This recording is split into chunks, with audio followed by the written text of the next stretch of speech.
Okay, you guys, what is up? The King of Lightning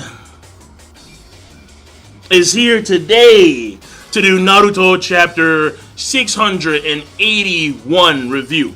Now, before I get started, a few things, because I just came back from the gym. I'm sweaty, feeling pretty good on some Ronnie Coleman shit, lightweight, and that's just the way it is, right? When you go lightweight, you feel good after you work out. So, it is what it is. Got a problem with that? Don't care. Click right here to see my live reaction of the chapter, and if you're a gamer, click right here to see my thoughts on Sony's and Microsoft's E3 conferences. And if you want to subscribe to that channel, by all means. Yes, that's a plug-in. Got a problem with that? Woo-hoo. So, that being said, this chapter, when I finished reading the chapter, and then I read the chapter several times. And by the way, I was informed by two people who gave me PMs to actually go on Manga Panda, because Manga Panda, for some reason, just had a better detailed translation than Manga Stream. I don't know what's going on there, but it kind of did, really. It simplified things in a manner where you didn't really need that much effort to understand it at all. It was actually very simple. And in the Manga Stream translation, there were a few things I was like, wait, hold on, what? Like, that whole thing about Madara acting outside of time, I was like, what? But it made sense when you read the Manga Stream translation. So, what's going on there with Manga Stream? I don't really understand. I don't really know, but it is what it is. That being said, oh my god. When I read this chapter, after the third time, I wanted to go like straight FPS Doug mode on Kishimoto. I was like, yo, Kishimoto, I'm coming to wherever you are, man. Boom, headshot, yeah! That's what I was thinking in my mind. Will I actually do it? Probably not. You know why? Because I don't want any Yakuza on my ass like, oh, you killed Kishimoto. I don't want that. I don't want that, alright? But I'm telling you what I was thinking in my mind. I'm like, yo, Kishi, really? So, out of all the characters you could have chosen to be the mastermind, and the fact that we were ending off, well, I can't say the fact because there could be someone else besides Kaguya, since she is building an army for some odd reason, because we don't know about that yet. Her army, why she wants her army for her nursery. The fact of the matter is that this supposed creator, the supposed mastermind of the shinobi world was Black Zetsu. Are you kidding me? Oh my god, you can't. Oh, I can't say you can't. He did. Kishimoto did it. Kishi, man, you're breaking my balls, man. You're breaking my balls, dude. I can't have kids anymore. My balls are just done. It's like, dude, stop. Just stop. Stop tormenting me, goddammit. Let me go to the specifics about the chapter that are actually important. So let me start here. Number one. Like I said before, Manga Stream made it seem as if, like, when it came to Madara, well, first of all, he actually did die. At the end of the battle between him and Hashirama, he actually did die.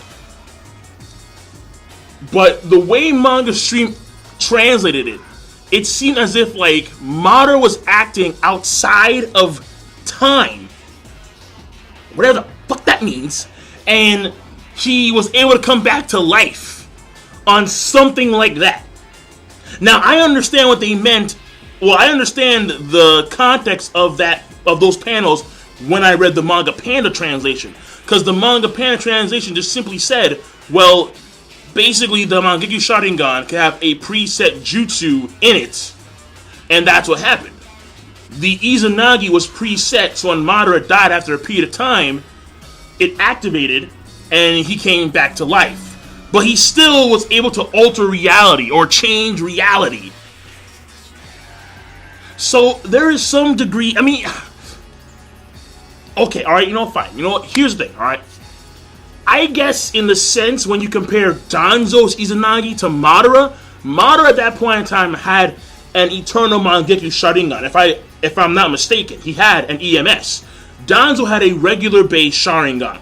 So I guess when it comes to the potency of the Izanagi could turn back time, or it could rewrite what was written before to a stronger degree, because it's an EMS Sharingan as opposed to a regular Sharingan.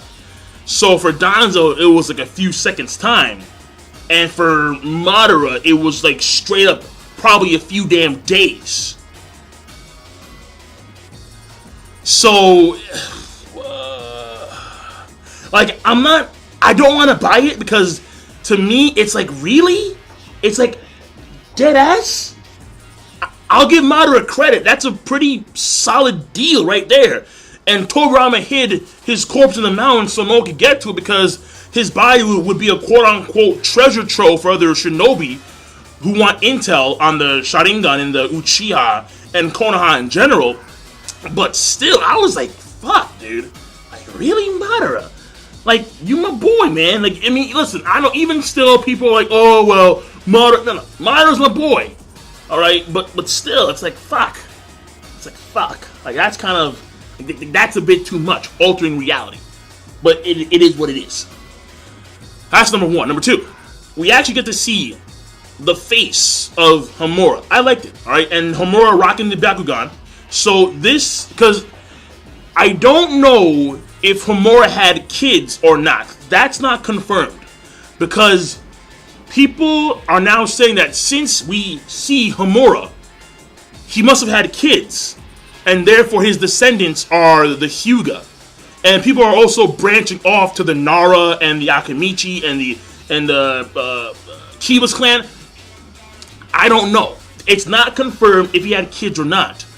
But the thing here is that you have to remember that his mom is Kaguya. And she had a Byakugan. That applies for Homura and Hagoromo. Which means that when it came to Indra and Ashura, their grandmother is the rabbit goddess. They have her genes. So technically, even though the direct descendants are in fact the Uchiha and the Senju, that doesn't mean that the Hyuga can't have branched off, because Ashura and Indra, they have the genes that contain the Byakugan. So we don't know for sure if Homura is in fact the progenitor of the Hyuga. We have no idea. Nor the other clans. Again, if he has kids or not confirmed at all. But we do get to see his face. He is rocking the Byakugan. That was pretty cool. Again, love the fact that the Byakugan, the Byakugan, yeah, love how it's still relevant. Love it. Now, the next thing in the chapter. Very important. We find out, and this is probably like one of the most important parts of the entire chapter. We find out that the Shinju itself didn't really give a fuck about the chakra fruit. It didn't care. It was Kaguya who somehow, she did something, like she pulled some kind of fusion, or she merged with the Shinju itself. And that metamorphosis, or that merging, I should say, that merging became the Jubi. So the initial story that Madara told was that the Shinju got pissed and it transformed into the Jubi. No. What happened was the Shinju didn't care. It's a tree. Yes, it's a god tree, but it's a tree. What do trees want to do? They want to grow. They want to like, yo, let me grow, man. Let me grow, nigga. Let me just go up and higher. Let me drop some fruit here and there and call it a day. That's what he wants to do. He's a tree. Let him blossom. Shit, man. Let him come out the closet. Like, oh yeah, man. Whatever. How do you want to come out the closet? Like, ladies, relax, calm down. But the point here is that it was Kaguya who did some kind of fusion or merge with the tree.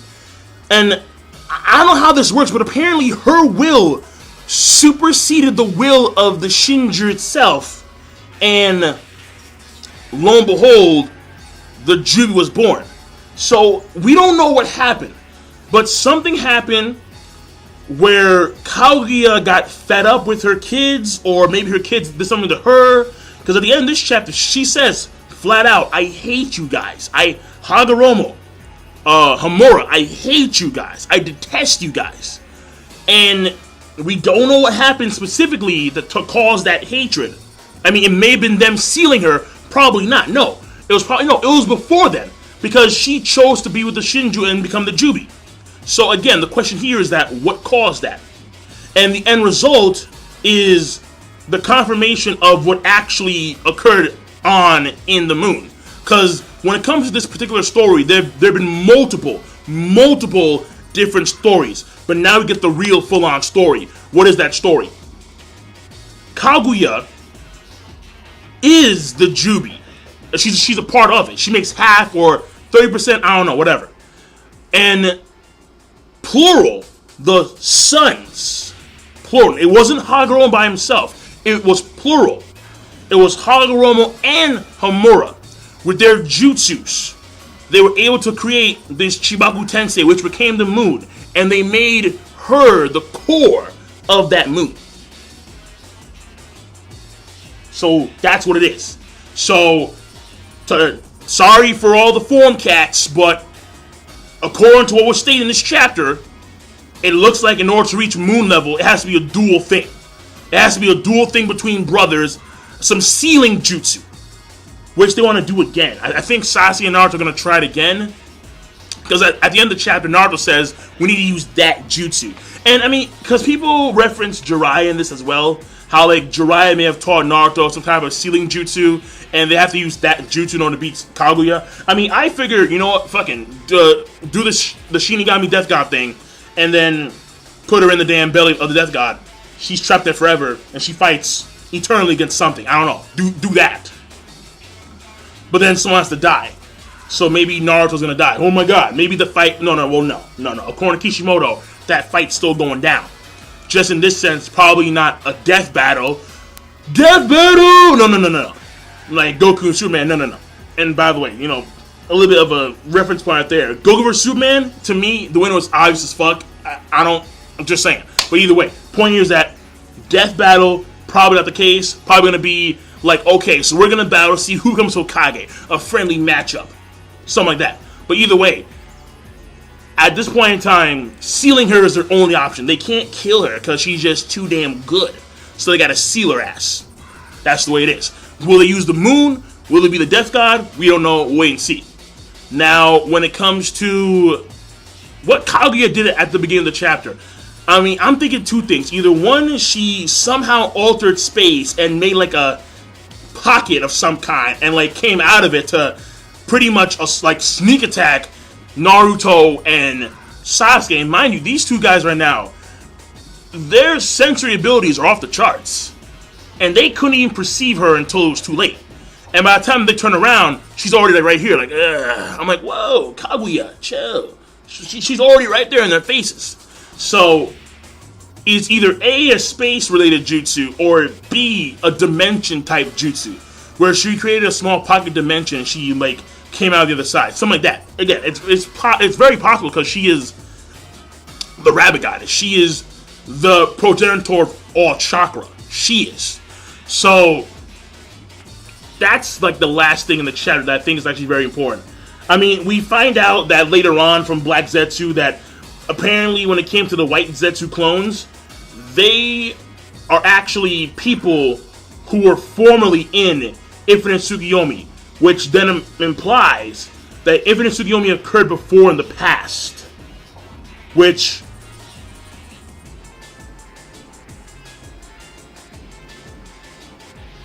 right. So, I mean, that's what it's implied.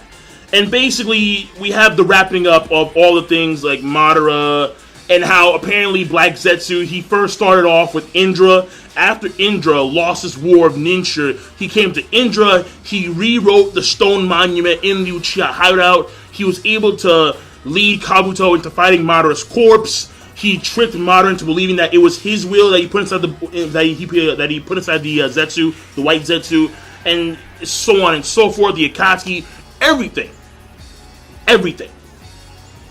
Black Zetsu is literally the one who was the mastermind of everything.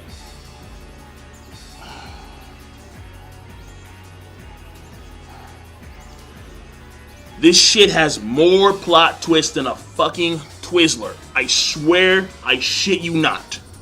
Every time there's, oh my god, yeah, the real mastermind is Pain, but Pain's actually Nagato, who is a former disciple of Jiraiya. But the real mastermind who was controlling Nagato was Toby, who winds up being Obito, former pupil of Minato. But then he's being controlled by Madara. Madara, the greatest Uchiha of all fucking time. And Madara, with his slick back hair and his awesomeness, had manipulated everybody, or so he thought. And yet, here comes Kaguya, but behind Kaguya, the real shadow, Black Zetsu. Like, what the fuck is that?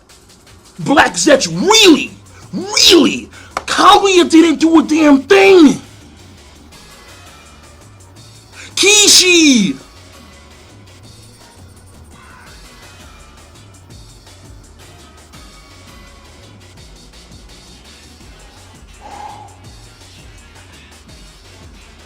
Kaguya didn't do a damn thing.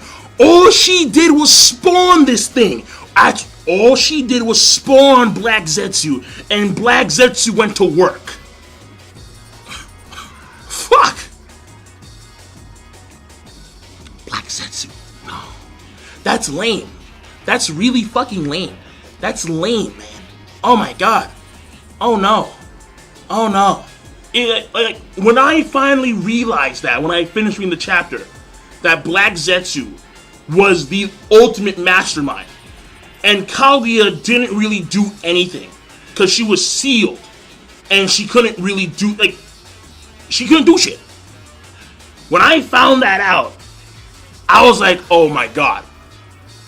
Wow. Like, I just got smacked in the face with a pig dick. Oh, no. No, Kishimoto, are you kidding me? Are you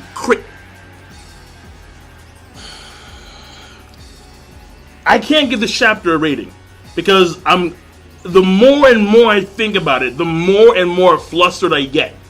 Because to me, it's like it's so whack, it's not even funny. And my problem here, no, I'm out. I'm done. I'm bailing out now before I even start going on a rant. Alright? It's 17 minutes plus. I'm gone. Alright? You give it your own rating. Okay? All I can say is that, yes, it's informative. Yes, it has story progression. Yes, we are getting character development in some senses when it comes to Black Zetsu and Kaguya. And it makes Kaguya seem more frail. And it makes Black Zetsu, it exalts this fucker. Like, seriously. I'm done. I'm fucking done. I will see you guys later. Give it your own rating. Next week, let me take a week of, let me just relax for a fucking week and I'll come back to you, okay? How about that, okay? I'll see you guys later. Have a nice day. Have a nice night. Whatever. Evening, dawn, whatever. Do your thing.